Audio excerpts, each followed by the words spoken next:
Hello and welcome to UPSC Hindi. Very good evening to all of you. Vijay Path series का 26वां lecture हम लोग सारे PYQ कर रहे हैं। साइंस कर लिया, पॉलिटी कर लिया, हिस्ट्री हम लोग कर रहे हैं। और यहाँ पे अगर आप देखो तो हम लोगों ने काफ़ी क्वेश्चन हिस्ट्री के किए भी हैं पीवाईक्यू। और जो टारगेट दिया जा रहा है उसके अकॉर्डिंग आज तीसरा टारगेट था और तीसरे टारगेट का लास्ट लेक्चर है। मतलब last lecture in the sense जो आपने पूरे दिन में टारगेट किया होगा उसका लास्ट टास्क है कि आपको पीवाईक्यू की क्लास देखनी थी। चलिए पीवाईक्यू की class without wasting the time start करते हैं। लेकिन एक जो मैं हमेशा बताते हुआ आया हूँ हर क्लास में, वो मैं बता देता हूँ कि ये चीज़ क्या चल रही है, कैसे चल रही है। तो जिन्हें नहीं पता है वो एक मिनट जान लें, फिर हम लोग क्वेश्चंस पे आ जाएंगे। बाकी जिनको स्लो लगता है वो 1.5x पे देख लें, जिन्हें और भी स्लो लगता है 2x पे देखो, भगाओ रेलगाड़ी को। लेकिन एक चीज़ यहाँ पे सबसे इंपॉर्टेंट हमें ये समझनी है कि सुबह टारगेट दिए जाते हैं ग्रुप में 6 बजे, ठीक है। और शाम को 7 PM पे आपकी क्लास स्टार्ट होती है पीवाईक्यू की, राइट है ना।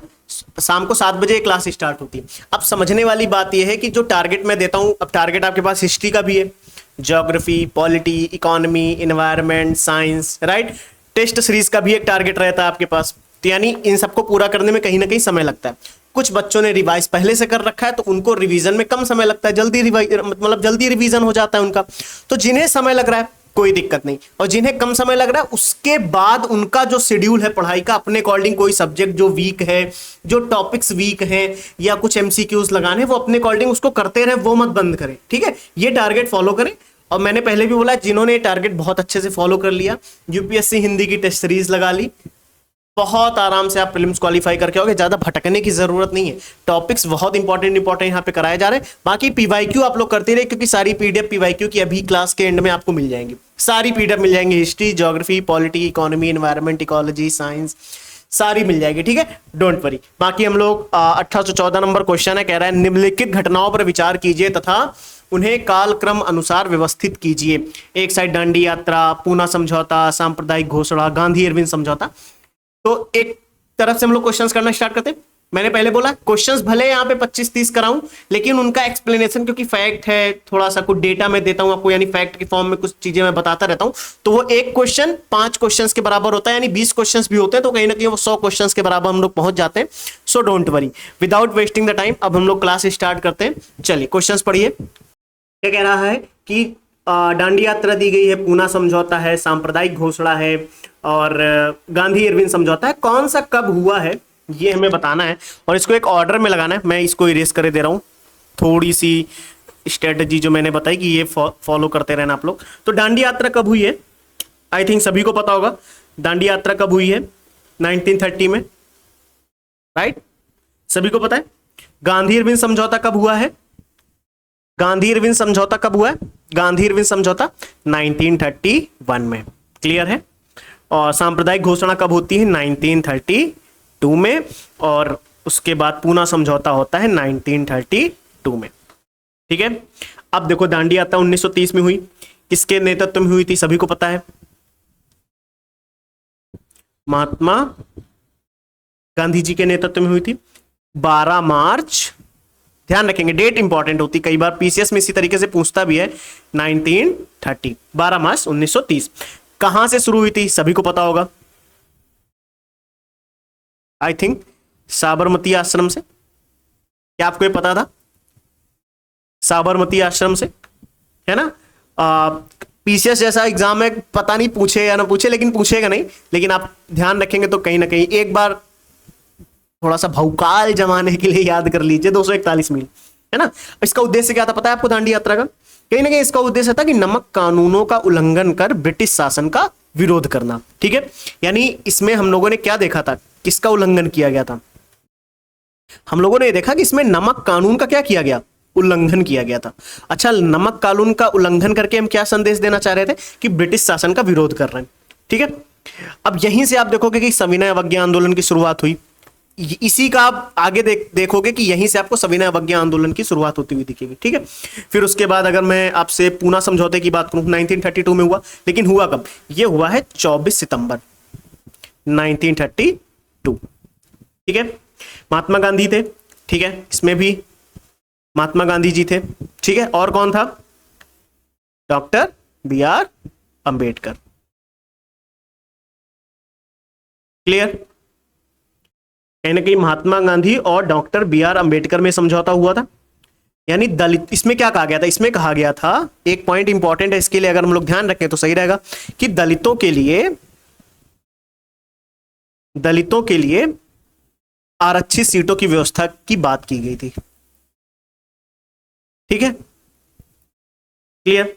लेकिन अलग अलग देखो, दलितों के लिए आरक्षित सीटें मिली, आरक्षित सीटों की व्यवस्था की गई, लेकिन निर्वाचक मंडल नहीं मिला था। आरक्षित सीटें तो मिल गई, लेकिन एक अलग निर्वाचक मंडल नहीं मिला। यह चीज आपसे अगर पूछेगा तो कंफ्यूजन में आ सकते हो, ध्यान रखना, एक अलग निर्वाचक मंडल नहीं मिला था। सिर्फ स्टेटमेंट में यही आएगा कि पूना समझौता के तहत दलितों के लिए एक अलग निर्वाचक मंडल मिला, तो अलग निर्वाचक मंडल नहीं मिला। ठीक है, फिर उसके बाद अगर सांप्रदायिक घोषणा की बात की जाए, 1932 में हुआ है ना। इसमें कहीं ना कहीं किसने की थी इसकी घोषणा, सांप्रदायिक घोषणा की किसने थी, तो मैं यहाँ पे इसको शॉर्ट नोट्स में लिखे दे रहा हूँ। शॉर्ट में आपको बता देता हूँ, जैसे कुछ चीजें आपको इसमें पता है कि ब्रिटिश प्रधानमंत्री उस समय थे कौन, पता है किसी को? ब्रिटिश पीएम उस समय कौन थे? उस समय ब्रिटिश पीएम थे रामसे मैकडोनाल्ड। ठीक है, इन्होंने 16 अगस्त 1932 को, कब? 16 अगस्त, और ये कब है? 24 सितंबर 1932, ये है 16 अगस्त 1932। ठीक है, ध्यान रखना। तो अब इसमें से पहले कौन है? अरे ये क्या हुआ, 24 सितंबर, चलो ठीक है। अभी देखो 16 अगस्त 1932, ठीक है। इसमें कहीं ना कहीं विभिन्न धर्मों और वर्गों के लिए अलग निर्वाचक मंडल की व्यवस्था की गई थी सांप्रदायिक घोषणा के तहत। ठीक है, और दलितों के लिए एक अलग राजनीतिक प्रतिनिधित्व भी आप यहां से देखोगे। और गांधी अरविंद समझौता कब हो रहा है? 1931, लेकिन पूरी डेट क्या थी? 5 मार्च 1931, गांधी अरविंद समझौते की। ठीक है, इसमें महात्मा गांधी और लॉर्ड इरविन के बीच समझौता हुआ, नाम से समझ में आ रहा है, यानी सविनय अवज्ञा आंदोलन रोकने और राजनीतिक बंदियों की रिहाई के लिए आंदोलन किया गया था। ठीक है, मतलब इससे आप क्या देखोगे कि कांग्रेस ने द्वितीय गोलमेज सम्मेलन में भाग लेने का संकल्प लिया था, यहीं से आप देखोगे। लेकिन अब इसको ऑर्डर में लगा लोगे आप लोग, मैंने सारी इंफॉर्मेशन दे दी, इसको ऑर्डर में लगा लेंगे। चलो इस ऑर्डर में लगा लेना यार, अब इतना तो कर ही सकते हो कि नहीं, चलो करना। ठीक है, हम लोग नेक्स्ट क्वेश्चन पे चलते हैं। सविनय अवज्ञा आंदोलन के संदर्भ में निम्नलिखित कथनों में से कौन सा सही पूछा है? ठीक है, कई बार हमें ध्यान में रखना होता है, पूछा है सही नहीं बताओ, है ना। तो महात्मा गांधी को नमक कानून तोड़ने के विरोध में सजा नहीं दी गई, ऐसा नहीं है। नमक कानून तोड़ने पर महात्मा गांधी सहित अनेक नेताओं को अंग्रेजी सरकार ने जेल में डाला था, तो ये स्टेटमेंट तो गलत हो जाएगा। मतलब दी गई थी, ऐसा थोड़ी ना नहीं दी गई, सजा दी गई थी, ये चीज ध्यान रखना है आप लोग। ठीक है, चलो ये अपना नेक्स्ट स्टेटमेंट क्या कह रहा है कि मदन मोहन मालवीय, देवदास गांधी और के.एम. मुंशी को नमक कानून तोड़ने पे सजा दी गई। तो मदन मोहन मालवीय, देवदास गांधी, के.एम. मुंशी सहित अन्य कई स्वतंत्रता सेनानियों को भी नमक कानून तोड़ने पर सजा दी गई थी, ये चीज ध्यान रखना। तो कहीं ना कहीं इसमें देखा जाए तो दूसरा सही है, तो पहला तो गलत हो गया, लेकिन दूसरा सही है, क्योंकि मदन मोहन मालवीय जी को भी दी गई थी, देवदास गांधी जी को भी दी गई थी, और के.एम. मुंशी को नमक कानून तोड़ने पे सजा दी। और भी कई लोग थे, लेकिन इनको भी सजा दी गई, तो ये स्टेटमेंट तो हमारा सही हो जाएगा। ठीक है, चलें आगे। सविनय अवज्ञा आंदोलन हमें समझ में आ गया, चले। लेकिन एक सेकेंड, सविनय अवज्ञा आंदोलन के तहत ये सारी चीजें थी कि नहीं? सविनय अवज्ञा आंदोलन की शुरुआत महात्मा गांधी ने कब करी? 1930 में करी। कहां से करी? तो आप सभी को पता है, दांडी यात्रा से करी थी। कहां से करी थी? दांडी यात्रा से करी थी। अब गांधी जी ने 6 अप्रैल 1930 को दांडी पहुंचकर स्वयं नमक कानून तोड़ा उन्होंने। तो कहीं ना कहीं सविनय अवज्ञा आंदोलन की शुरुआत को मान सकते हो, क्योंकि इस क्वेश्चन से लिंक बनाओ। देखो मैंने पहले ही बोला था कि दांडी यात्रा का ही आप क्या देखोगे आगे कि सविनय अवज्ञा आंदोलन से लिंक आता है, तो कहीं ना कहीं इसमें मेरा दूसरा सही हो जाएगा। तो कौन सा सही नहीं है? पहला सही नहीं है। ठीक है, चलें आगे। चलो फिर कह रहा है अखिल भारतीय सम्मेलन, अखिल भारतीय डिप्रेस्ड क्लास संगठन, Bombay social reform association, the Indian national social conference, कौन सा सही नहीं पूछा है? कौन सा सही नहीं पूछा है। तो अखिल भारतीय महिला सम्मेलन 1927 में बना, ठीक है, करेक्ट है, बिल्कुल करेक्ट है। पुणे में महिलाओं की शिक्षा और अधिकारों के लिए इस सम्मेलन को किया गया था। तो पहली बात तो भी ध्यान रखना है कहां पे किया गया, पुणे में।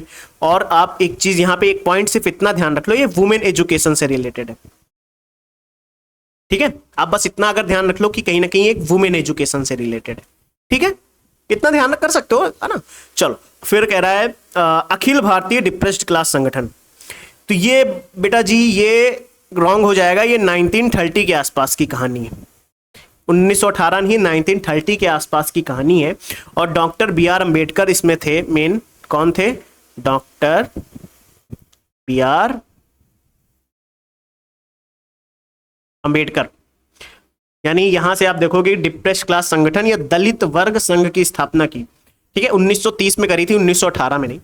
तो यही कुल मिला के हमारा सही नहीं होगा। बाकी देखो बी नंबर सी ऑप्शन भी सही है, क्योंकि बॉम्बे सोशल रिफॉर्म एसोसिएशन 1908 में बना समाज सुधार के लिए, और the Indian national social conference 1887 में की गई। This option is correct also. Madras में हुई थी, ये भी ध्यान रखेंगे अपन लोग। क्या दिक्कत है भाई, याद ही तो करना है, रिवाइज कर लेंगे। चलें आगे। तो आई थिंक ये सभी का पता लग जाएगा, यही करेक्ट नहीं था, ठीक है। चलें, चलो नेक्स्ट क्वेश्चन क्या कह रहा है हमारा। Next what is the next question. चलो, निम्नलिखित घटनाओं पर विचार करें, उनका कालक्रम हमें बताना है। देखो मैं जो बच्चे क्लास डेली देख रहे हो, मैं उन्हें एक सीक्रेट बताता हूँ। भाई साहब पीसीएस का एग्जाम है, आप सारे पीवाईक्यू मेरे साथ बैठ के कर रहे हो। आप एक चीज देखो, क्या कोई very very very very hard question पूछा आपसे? नहीं, वो वही चीजें हैं रिपीट कर रहा है, बस थोड़ा सा कहीं आपसे पूछ लेगा चार, आप देखो चार चीजें एक साथ दे दी। कभी सिंपल से हाँसी का विलय पूछ लेगा कब हुआ, कभी पूछ लेगा पंजाब का विलय कब हुआ, कभी कभी चारों एक साथ देके पूछ रहा है। क्या वो बहुत टफ बनाने का सवाल प्रयास कर रहा है क्या? नहीं, वो बहुत टफ नहीं बनाएगा। आप एक चीज सोचो, क्योंकि उसे भी पता है कि जो बच्चे आ रहे हैं वो, अब आप खुद सोचो, वो प्रीवियस जिसने भी पीवाईक्यू कर लिए, मैं कह रहा हूं जिसने पीवाईक्यू कर लिया उनका एक्सप्लेनेशन पढ़ लिया, प्रीलिम्स पास हो जाएगा। इसीलिए घटना चक्र is most important for the PCS examination, क्योंकि पीवाईक्यू ही रिपीट होते हैं। जो कहता है पीवाईक्यू रिपीट नहीं होते, उससे कहो पीवाईक्यू भाई साहब रिपीट होते हैं, 4-5 साल के भले रिपीट ना हो, उसके पहले के जरूर रिपीट होते हैं। मतलब कहीं ना कहीं उनके टॉपिक्स रिपीट होते हुए आप देखोगे, उनके ऑप्शंस में से क्वेश्चंस रिपीट होते हुए आप देखोगे। इस वजह से मैं कहता हूं कि प्लीज पीवाईक्यू करते रहिए, रिवीजन करते रहिए। कह रहा है सिक्किम का विलय, झांसी का विलय, पंजाब का विलय, बर्मा का विलय। तो मैं आपको एक एक करके चलो करते हैं इसको।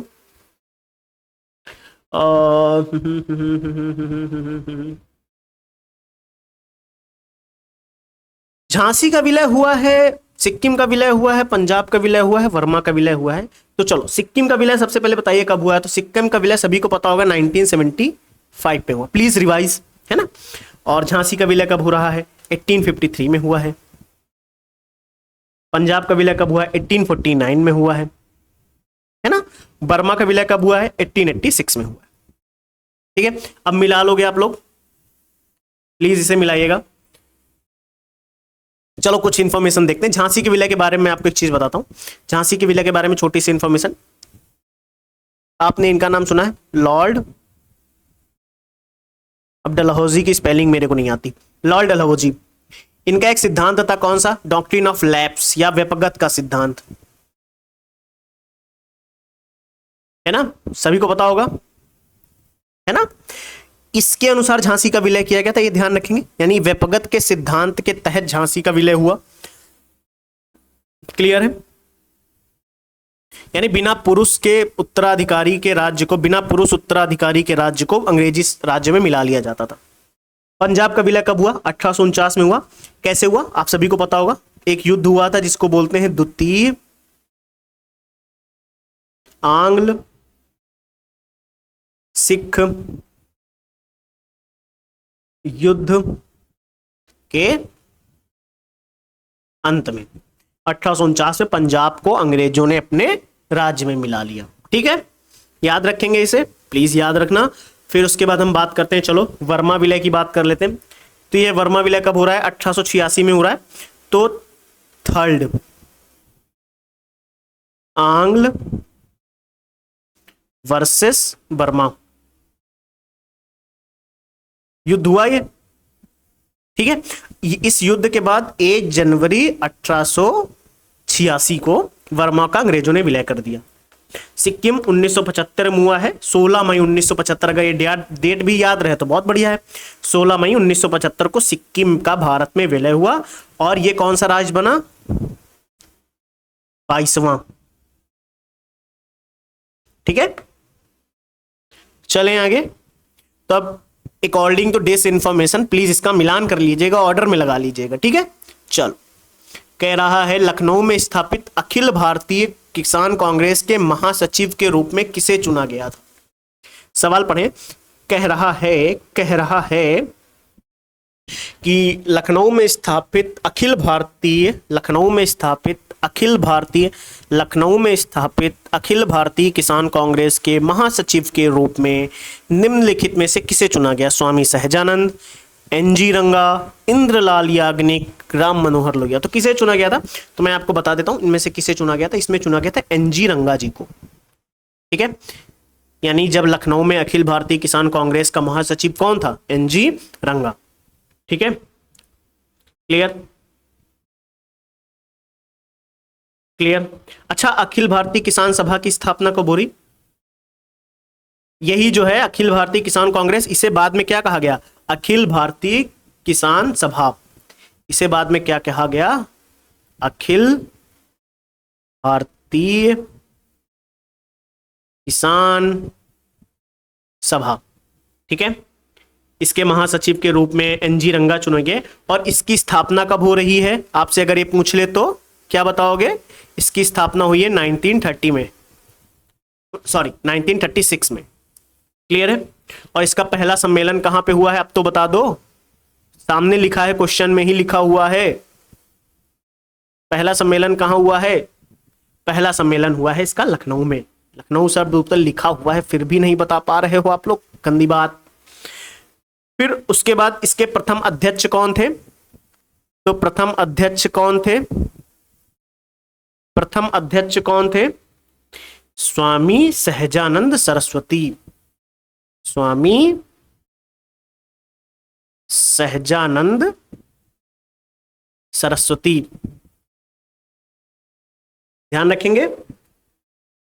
स्वामी सहजानंद सरस्वती प्रथम अध्यक्ष बने। और एनजी रंगा क्या थे? महासचिव थे। एनजी रंगा क्या थे? महासचिव थे। ठीक है, मतलब किसान आंदोलन में देखोगे दोनों बहुत प्रसिद्ध नेता रहे हैं, स्वामी सहजानंद सरस्वती जी और एनजी रंगा जी। चलें आगे। चलो नेक्स्ट क्वेश्चन हमारा क्या कह रहा है? चलो, ये क्वेश्चन बहुत बार रिपीट हुआ है, ये सवाल, इसीलिए मैं यहाँ पे लिखे दे रहा हूँ, रिपीटेड क्वेश्चन है। और ये मतलब जिन पे लिखा है सिर्फ वही नहीं, बहुत क्वेश्चन रिपीट हुए और ये सवाल बहुत बार रिपीट हुआ है, इस वजह से मैंने इसमें लिख दिया रिपीटेड सवाल। चलो बताओ, खानवा का युद्ध कब हुआ है? चौसा का युद्ध कब हुआ है? और कन्नौज कब हुआ है? तलिकोटा कब हुआ है?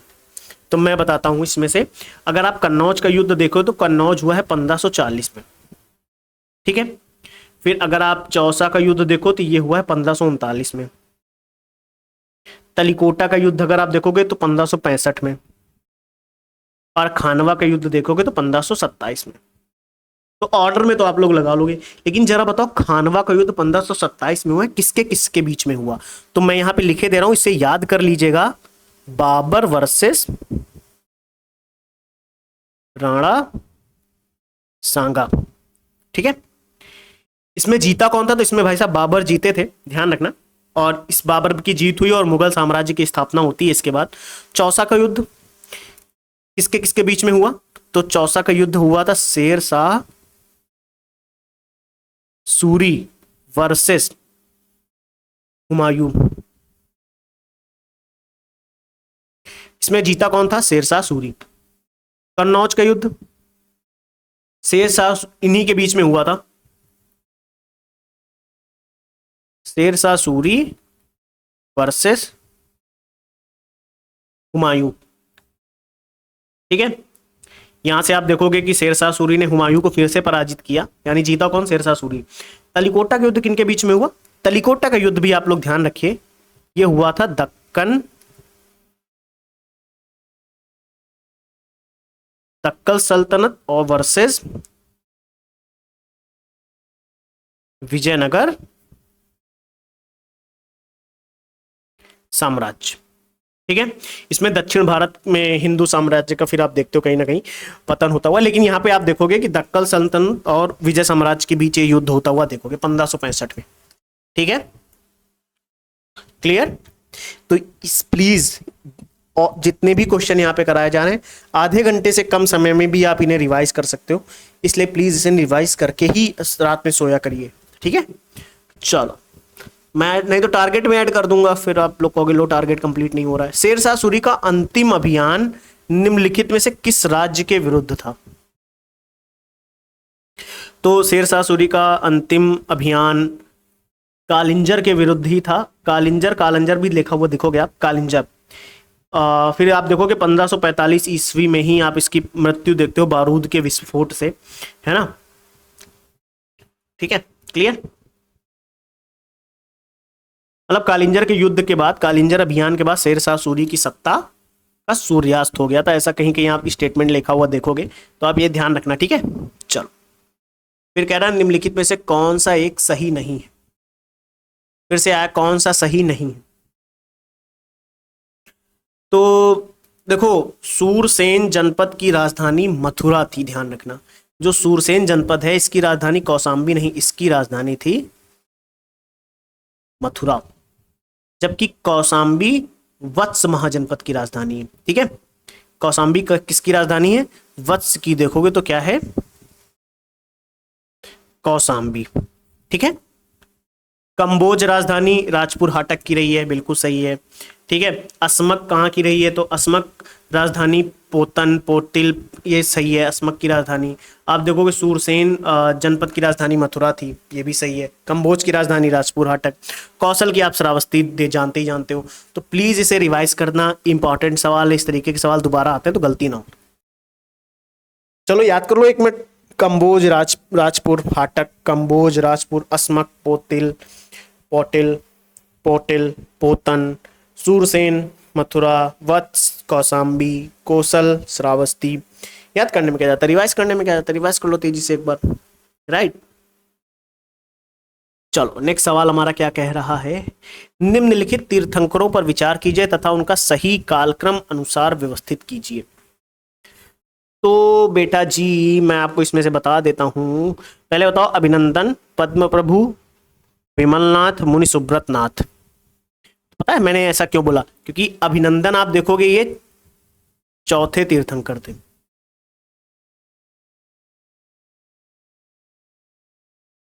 ठीक है, विमलनाथ को आप देखोगे ये थे 13वें।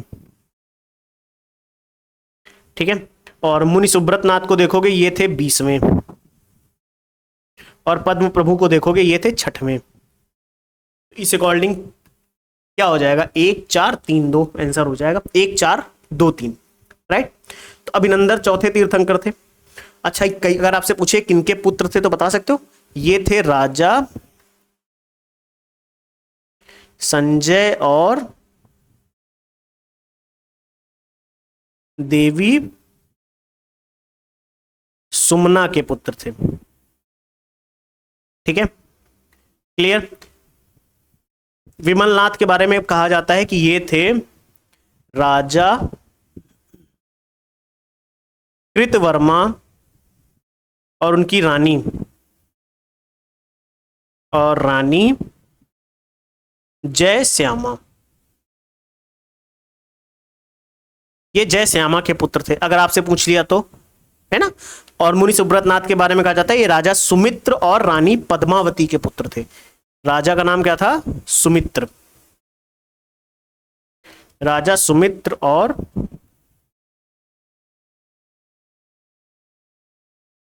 पद्मावती के पुत्र थे। और फिर यहां पे अगर बात की जाए पद्म प्रभु के बारे में तो ये राजा धर्म और देवी सुसीमा के पुत्र थे। बताइए क्या ये चीज जितनी मैंने आपको बताई क्या इसे याद करने के लिए रखेंगे कि सिर्फ और सिर्फ सजाने के लिए रखेंगे? तो भाई साहब इसे याद करना है। जी हाँ मित्रों, दोस्तों, साथियों, याद करना है, इसे याद करेंगे। ठीक है, प्लीज इसे याद करिएगा। देखो मेरा कोई मकसद नहीं है ऐसा, मतलब हंसी मजाक करने का ज़्यादा, लेकिन जब मैं ऐसे क्वेश्चंस कराता हूँ तो हंसी मजाक अपने आप नहीं आती, शांति से पढ़ाई करते रहो। लेकिन लगता है कभी कभी बीच में थोड़ा आप लोग बोर हो जाते होगे, क्या बोल रहा है फालतू का, है ना। चलो सवाल है, नवाब शुजाउद्दौला की बेगम। वाह, बेगम का नाम सुनते ही आपके चेहरे पे मुस्कान आती होगी। मुस्कान, प्रसिद्ध मकबरा बहू बेगम का मकबरा निम्नलिखित में से किस स्थान पर अवस्थित है। नवाब शुजाउद्दौला की बेगम का प्रसिद्ध मकबरा, मकबरे का नाम बहू बेगम का मकबरा। ओह ओह क्या बात, बहू बेगम का मकबरा कहाँ पे है, कहाँ पे है, कहाँ पे है, कहाँ पे है, कहाँ पे है। उत्तर प्रदेश के फैजाबाद में है, जो कि अब अयोध्या में स्थित है। ठीक है, क्लियर। इसे अच्छा आपसे कहा जाए, चलिए बताइए, पूरब का ताजमहल, पूरब का ताजमहल किसे कहा जाता है। तो आपको पता है इसी को पूरब का ताजमहल भी कहा जाता है, बहू बेगम के मकबरे को ही। इसका निर्माण किसने किया था, इसका निर्माण 1816 में हुआ है। इस मकबरे का निर्माण आप देखोगे तो 1816 में हुआ है। ठीक है, और किसके द्वारा कराया गया था, तो दराब अली खान द्वारा। ठीक है, क्या याद रखेंगे, मकबरे वाली चीजें, बेगम वाली चीजें आप नहीं भूलोगे, मुझे पता है साहब, कोई नहीं भूलता है। कौन सा सही नहीं पूछा है यहाँ पे, कह रहा है एक साइड आपको संपादक दिए गए हैं, एक साइड लेखक दिए गए हैं, अखबार पत्रिका पुस्तक आपको दे दी गई हैं, और बताना है इसमें से कौन सा सही नहीं है। तो अरविंद घोष, गोपाल कृष्ण गोखले, एनी बेसेंट, महात्मा गांधी। तो चलो बताओ कौन सा सही नहीं। तो अरविंद घोष की पत्रिका थी वंदे मातरम, सही है, प्लीज इसे ध्यान रखेंगे। अरविंद घोष, 2-3 बार बोल लीजिए वंदे मातरम, अरविंद घोष वंदे मातरम, अरविंद घोष वंदे मातरम, क्या बन याद हो जाएगा। ठीक है, एनी बेसेंट की न्यू इंडिया थी, इसके बारे में मैंने आपको पीवाईक्यू में ऑलरेडी करा रखा है। और महात्मा गांधी की यंग इंडिया थी, सभी को पता है। यानी गोपाल कृष्ण गोखले की सत्याग्रह नहीं है, ये कंफर्म हो गया। ठीक है, यानी ये सही था, ये सही था, ये सही था, ये सही नहीं। ठीक है, सत्याग्रह का संपादन फिर किसने किया है, महात्मा गांधी जी ने। ध्यान रखेंगे, सत्याग्रह का संपादन फिर किसने किया है, महात्मा गांधी जी ने किया था, ना कि गोपाल कृष्ण गोखले जी ने।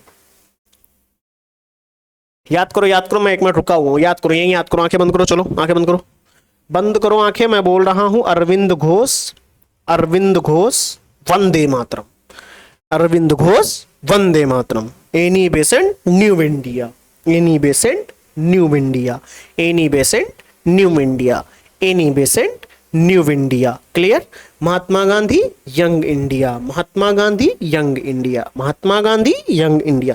देखो भाई साहब, कुछ भी करो आपको याद होना चाहिए बस। आप उल्टा खड़े होकर याद कर लो, आप बाहर टहलते हुए याद कर लो, आप पिज्जा खाते हुए याद कर लो, आप चुटकुला बना बना के याद कर लो, कुछ भी करो आपको ये याद होना चाहिए बस, मैं इतना जानता हूं। ठीक है, चलो सवाल क्या कह रहा है, मुगल साम्राज्य के पतन के बाद मराठा सबसे शक्तिशाली देशज शक्ति के रूप में उभरे। बिल्कुल सही है, जब मुगल साम्राज्य का पतन देखोगे उसके बाद। अच्छा एक चीज, चलो यहाँ पे मैं आपको गोपाल कृष्ण गोखले जी के बारे में मैं आपको बताता हूँ, कुछ चीजें आपको याद रखना जरूरी है। यहाँ पे मैं कहाँ पे बताऊँ, यहाँ पे बता दूँ ऊपर, गोपाल कृष्ण गोखले जी के बारे में जगह है कहीं पे, यहाँ कहीं जगह है, तो कोई यहाँ पे ये सवाल एक्सप्लेन कर देंगे। चलो मैं गोपाल कृष्ण गोखले जी के बारे में बताता हूँ। ये किस दल के नेता थे, गोपाल कृष्ण गोखले जी किस दल के प्रमुख नेता माने जाते हैं। तो एक चीज ध्यान रखना, अगर स्टेटमेंट में आए भारतीय राष्ट्रीय कांग्रेस के नरमपंथी दल के नेता थे। ठीक है, और कांग्रेस के अध्यक्ष कब बन रहे हैं, इनको आप देखोगे 1905 में कांग्रेस के अध्यक्ष बनते हुए भी आप देखोगे। ठीक है, और इन्होंने इंपीरियल लेजिस्लेटिव काउंसिल में भी कार्य किया है, मॉर्ले मिंटो सुधार में भी बहुत महत्वपूर्ण भूमिका निभाई थी, महिलाओं की शिक्षा और अधिकारों के समर्थन में इन्होंने आवाज उठाई। क्लियर है, चीजें ध्यान रखना कहीं ना कहीं। गोखले ने एक सोसाइटी की स्थापना की थी, वो इंपॉर्टेंट हमारे लिए, उसको बोलते हैं servants of India society, servants of India society की स्थापना गोपाल कृष्ण गोखले जी ने करी थी। ठीक है, और इनके बारे में एक फैक्ट मैं आपको बताता हूं, यहां पे लिख लीजिए। ये इन्होंने एक कॉलेज बनाया था,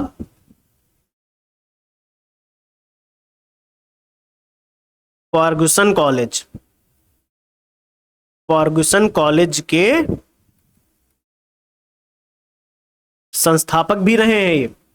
ठीक है, और ये कहां पे था, ये था पुणे में।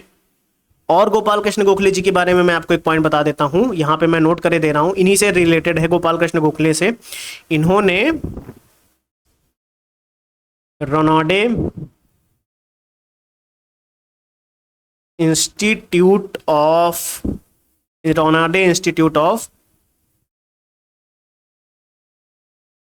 Economics, Ranade institute of economics की स्थापना भी की। क्लियर।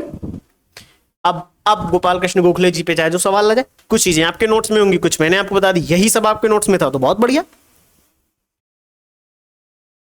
चलें आगे, चलो नेक्स्ट सवाल क्या कह रहा है हमारा, देखते हैं। चलिए चलिए चलिए चलिए चलिए, ये कर चुके थे, ये देखना है अपने। लेकिन मुगल साम्राज्य के पतन के बाद मराठा सबसे शक्तिशाली देशज शक्ति के रूप में उभरे, तो कहीं ना कहीं ये सही है। क्लियर।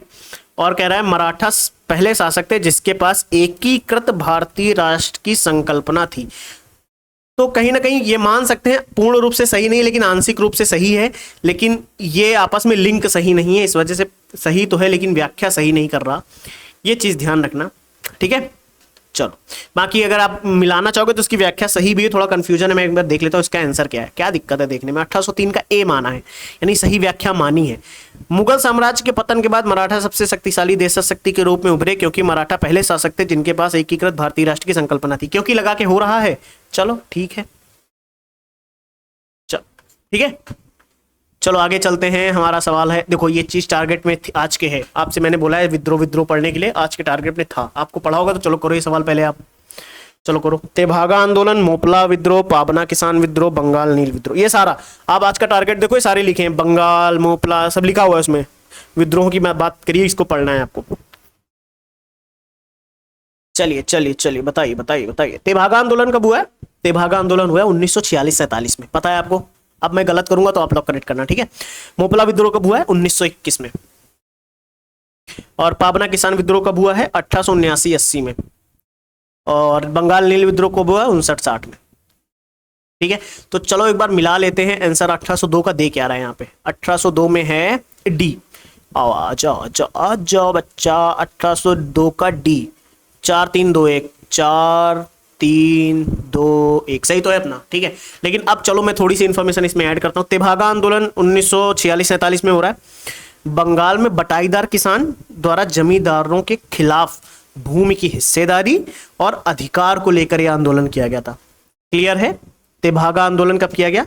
तो सभी आंदोलनों के बारे में मैं यहाँ पे लिखे दे रहा हूँ इसके आगे, ठीक है। तेभागा आंदोलन की बात हो रही है, तो तेभागा आंदोलन के बारे में अगर मैं बताऊं तो एक तो कहाँ पे हुआ है? बंगाल में, ठीक है।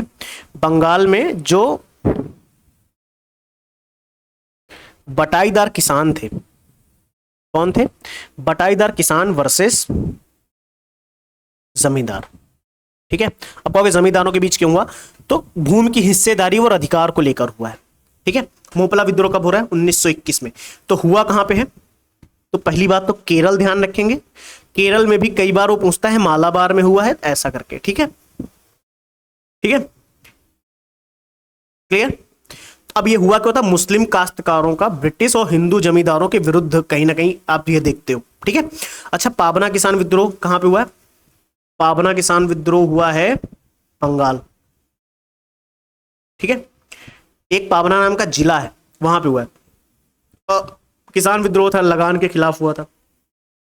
नील विद्रोह कहां हुआ? ये भी बंगाल में होता हुआ आप देखोगे। किसानों द्वारा यूरोपीय नील की खेती प्रथा का विरोध करना था, चीज ध्यान रखना, ठीक है। चलें आगे, चलो नेक्स्ट सवाल हमारा क्या कह रहा है? निम्नलिखित में से किस क्रांतिकारी नेता ने कलकत्ता के क्रूर पुलिस कमिश्नर चार्ल्स टगाल्ट की हत्या का प्रयास किया था? तो इसका उत्तर है गोपीनाथ साहा। यानी गोपीनाथ साहा ने चार्ल्स टगॉल्ट की हत्या का प्रयास किया था 1924 में। ठीक है।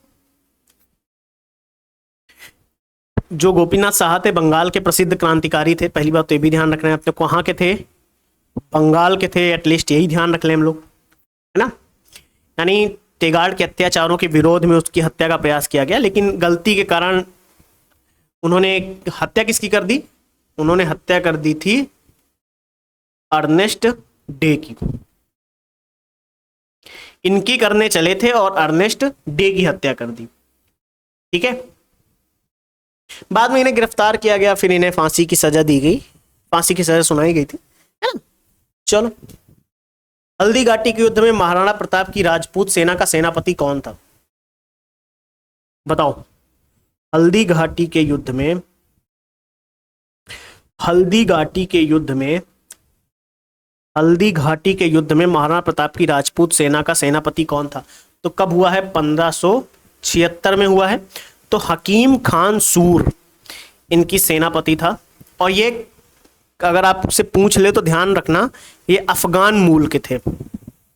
ठीक है, बहुत कहीं ना कहीं वीर थे। और ठीक है, और भी योद्धा देखोगे आप महाराणा प्रताप की सेना में, जैसे एक का नाम है मुझे जितना याद है रामदास राठौड़, राणा पुंजा और बीड़ा झल्ला, ये सारे प्रमुख योद्धा थे।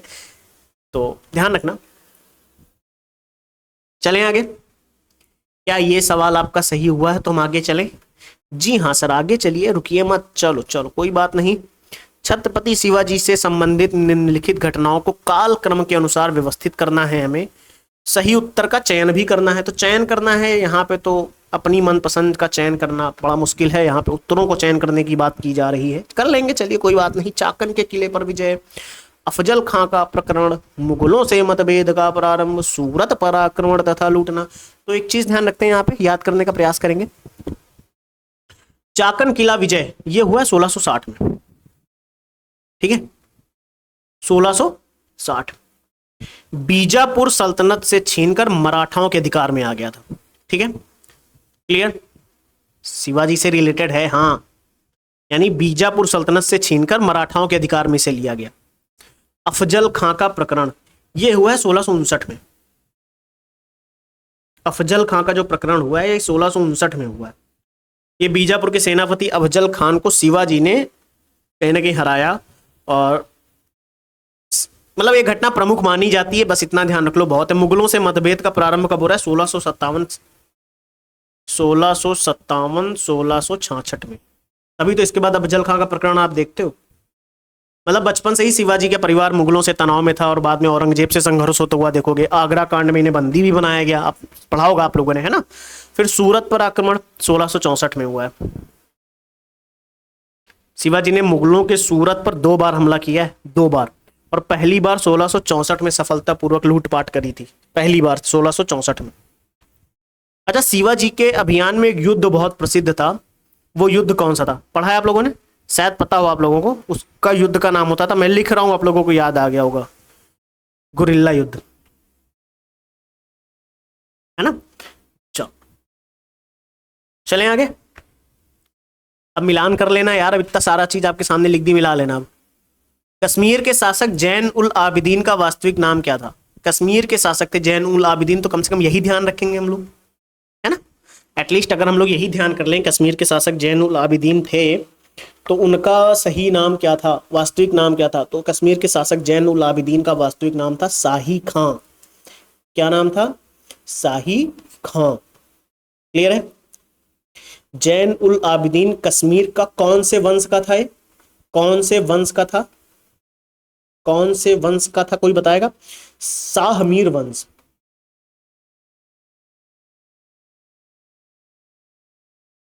क्लियर। कौन से नंबर का सुल्तान था, अरे यार कौन से नंबर का सुल्तान था, 8वां सुल्तान था। क्लियर। इसका शासनकाल कब से कब तक रहा है, 1420 से 1470 ईस्वी तक। ठीक है, क्लियर। इसे जैन उल आबिदीन को ही और किस नाम से जाना जाता था? इसे बुध शाह, बुध शाह यानी महान शाह भी कहा जाता था, ध्यान रखेंगे। बाद में देखोगे इसने जजिया कर भी हटाया, इसने जजिया कर भी हटाया, हिंदू मंदिरों का पुनर्निर्माण भी करवाया, ठीक है। इसका जन्म से नाम शाही खां था, बाद में सुल्तान बनने के बाद इसे उपाधि मिली जैन उल आबिदीन की, क्लियर। आगे चले, सही सी बताओ, चले आगे, चलो चलो चलो चलो, किसी को बताना नहीं तुम इतने सारे सवाल कर रहे हो। किताब नौरस नामक पुस्तक का लेखक कौन था? यह पुस्तक है किताब नौरस, इसका लेखक कौन था? किताब नौरस नामक पुस्तक का लेखक कौन था? किताब नौरस नामक पुस्तक का लेखक था इब्राहिम आदिल शाह द्वितीय, इब्राहिम आदिल शाह द्वितीय, ये किताब नौरस नामक पुस्तक के लेखक थे। और ये कहां के सुल्तान थे, कोई बताएगा? ये थे बीजापुर के सुल्तान, एटलीस्ट हमें यही ध्यान रहे, है ना। चलें आगे। अच्छा, इब्राहिम आदिल शाह द्वितीय के बारे में एक चीज मैं आपको बता देता हूं, अगर दोबारा इनसे रिलेटेड अगर सवाल रिपीट हो तो एक चीज इसमें से ध्यान रखना है। इन्हें एक कहा जाता था जागतिक बादशाह और संगीत का मसीहा, ठीक है, इन्हें संगीत का मसीहा भी कहा जाता था। चलें आगे, चलो नेक्स्ट सवाल पे चलते हैं, बाद में आप लोग कॉल लो तो ये क्या है ऐसे पढ़ा के चले जाते हो। अब यार एक सवाल तो आपको ये पता लग गया, दूसरा ये पता लग गया, तीसरा ये पता लग गया, चौथा ये पता लग गया, ठीक है, बहुत है, एक बार में कितना ही आप रख पाओगे अपने पास दिमाग में। निम्नलिखित में से किस मुगल कालीन नहर का निर्माण फिरोज शाह की रजबवाह को पुनर्जीवित करके किया गया था? तो किस नहर का निर्माण का पूछा है, तो साहाब नहर की बात की जाएगी यहाँ पे। फिरोज शाह तुगलक ने अपने शासनकाल में साहाब नहर, जिसे रजबवाह भी कहते थे, इसे क्या कहा जाता था? रजबवाह, इसे रजबवाह भी कहा जाता था, इसको पुनर्जीवित और पुनर्निर्मित कराया गया था, ठीक है। इस नहर के माध्यम से पानी कहां से कहां तक पहुंचता था पता है? इस नहर के माध्यम से आप देखोगे पानी जाता था, पानी जो है वो जाता था हरियाणा से, हरियाणा के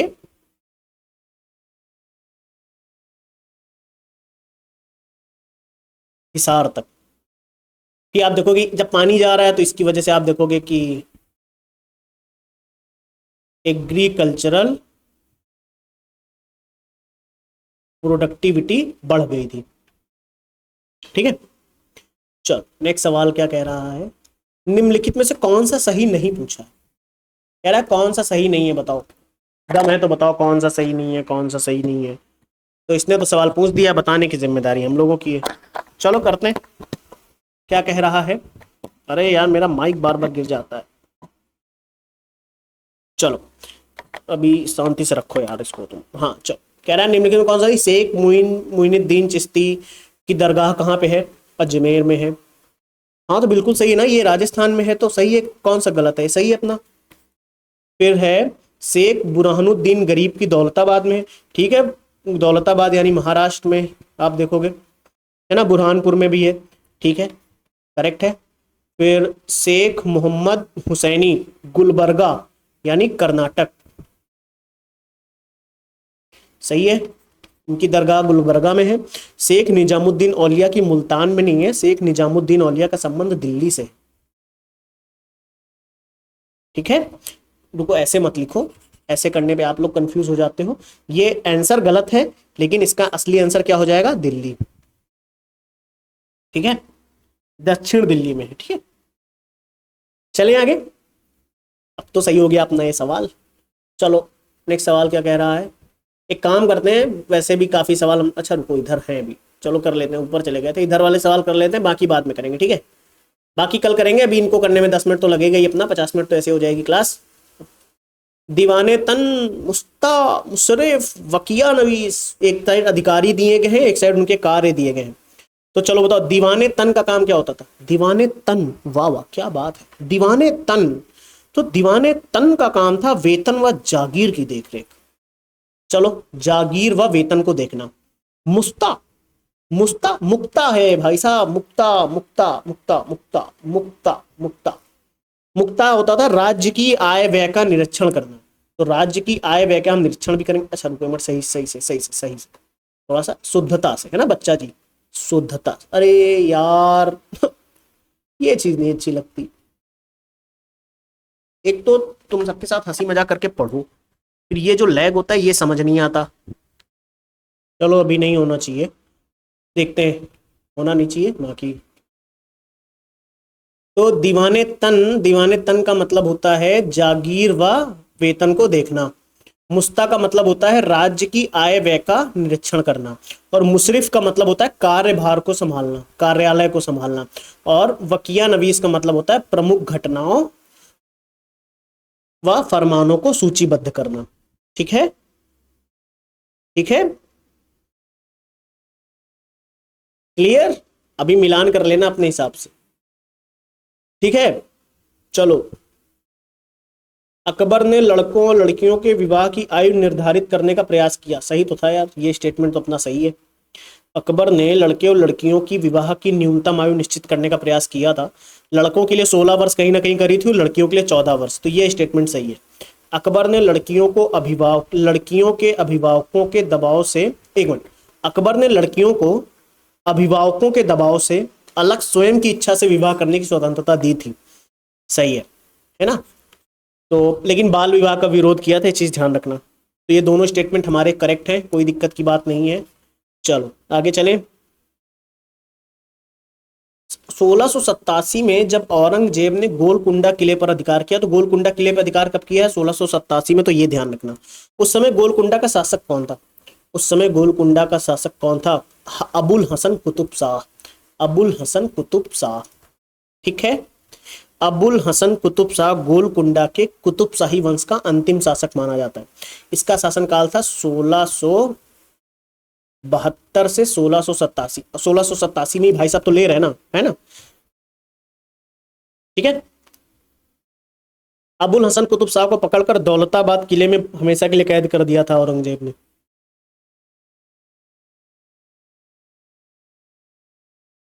अबुल हसन कुतुब शाह की एक उपाधि थी, उसका नाम था तानाशाह।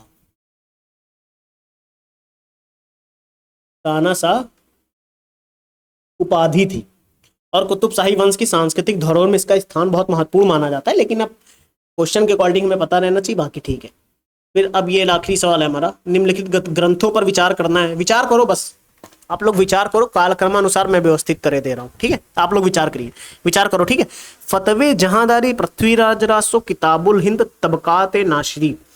तो किताब उल हिंद, ये इसकी मैं बताता हूँ, ये मुझे याद है, ये है 1030 ईस्वी के लगभग। और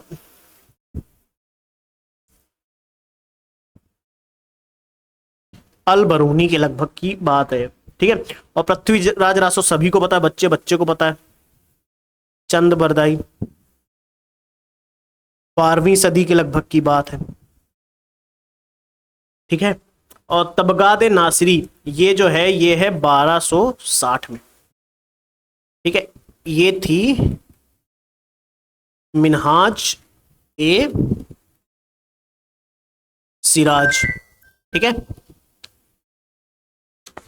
तो अब देखो यहां पे क्या हो जाएगा, पृथ्वीराज रासो, चंद बरदाई 12वीं सदी, और फतवे जहांदरी जियाउद्दीन बरनी 14वीं सदी, ठीक है।